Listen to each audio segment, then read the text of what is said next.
warahmatullahi wabarakatuh. Hai teman-teman. Halo. Semoga kalian dalam keadaan baik-baik saja. Perkenalkan, nama saya Muhammad Salman Al-Farisi. Pada kesempatan ini, Haris akan bercerita tentang keteladanan Sunan Kudus. Sunan Kudus adalah seorang wali songo yang bernama Sayyid Ja'far Shadiq. Sayyid Ja'far Shadiq berasal dari Palestina.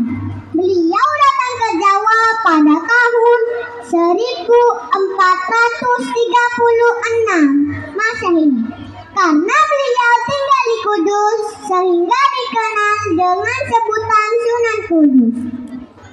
Sunan Kudus merupakan salah satu wali songo yang mempunyai cara berdakwah yang luas. Nah, teman-teman, penasaran kan dengan cara berdakwah Sunan Kudus? Simak yuk ceritanya. Pada zaman dahulu, di daerah Kudus masih banyak yang belum memeluk agama Islam. Di dalam masyarakat seperti itulah Sunan Kudus harus berjuang menegakkan agamanya.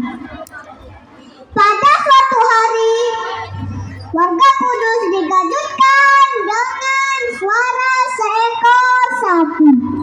Emak, emak.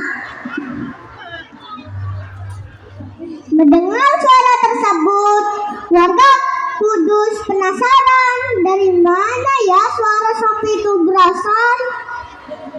Nah, teman-teman, kira-kira dari mana coba suara sapi itu berasal?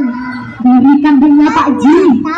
Suara sapi itu suara sapi milik Sunan Kudus yang didapatkan di halaman rumahnya. Warga Kudus yang mayoritas beragama Hindu tergerak hatinya. Mereka penasaran apa yang akan dilakukan Sunan Kudus terhadap sapinya. Sapi di dalam pandangan agama Hindu adalah hewan suci yang menjadi kendaraan para dewa. Menyembelih sapi adalah perbuatan dosa yang dikutuk para dewa. Karena penasaran, warga Kudus berbondong-bondong menuju halaman rumah Sunan Kudus.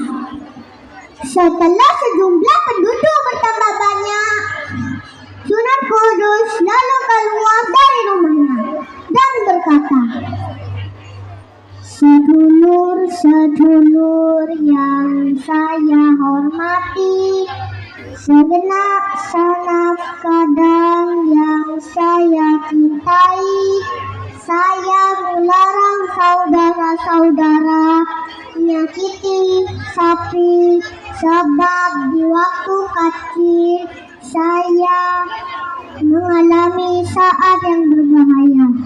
Saya hampir mati kehausan, namun saya sangat beruntung karena ada seekor sapi yang datang menyusui saya." Mendengar hal tersebut, para pemeluk agama Hindu terkagum-kagum. Mereka saling berbisik-bisik, jangan-jangan Sayyid Ja'far Shadiq adalah titisan Dewa Wisnu. Hah, benarkah? Dengarkan ceritanya. Sunan Kudus lalu melanjutkan ceramahnya.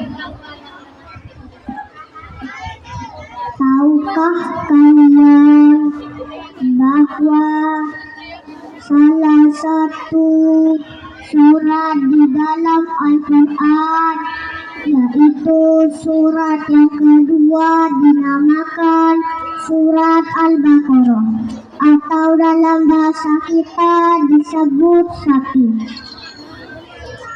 Masyarakat semakin tertarik. Mereka bertanya-tanya, kok ada ya sapi di dalam Mereka pun semakin ingin mengetahui tentang kajian Al-Quran yang disampaikan oleh Sunan Kudus. Setelah simpati berhasil didapatkan, akan mudah jalan untuk mengajak masyarakat masuk agama Islam. Dari cerita tersebut dapat kita ambil pelajaran bahwa jalan mengajak orang lain menuju jalan kebenaran harus dengan cara yang menarik, tidak kaku, tidak dengan cara memaksa, apalagi memaki sesembahan mereka. Demikian teman-teman yang Faris sampaikan. Apabila ada kesalahan, mohon maaf dan terima kasih. Wassalamualaikum warahmatullahi wabarakatuh. Waalaikumsalam warahmatullahi wabarakatuh. Beri tepuk tangan yang meriah untuk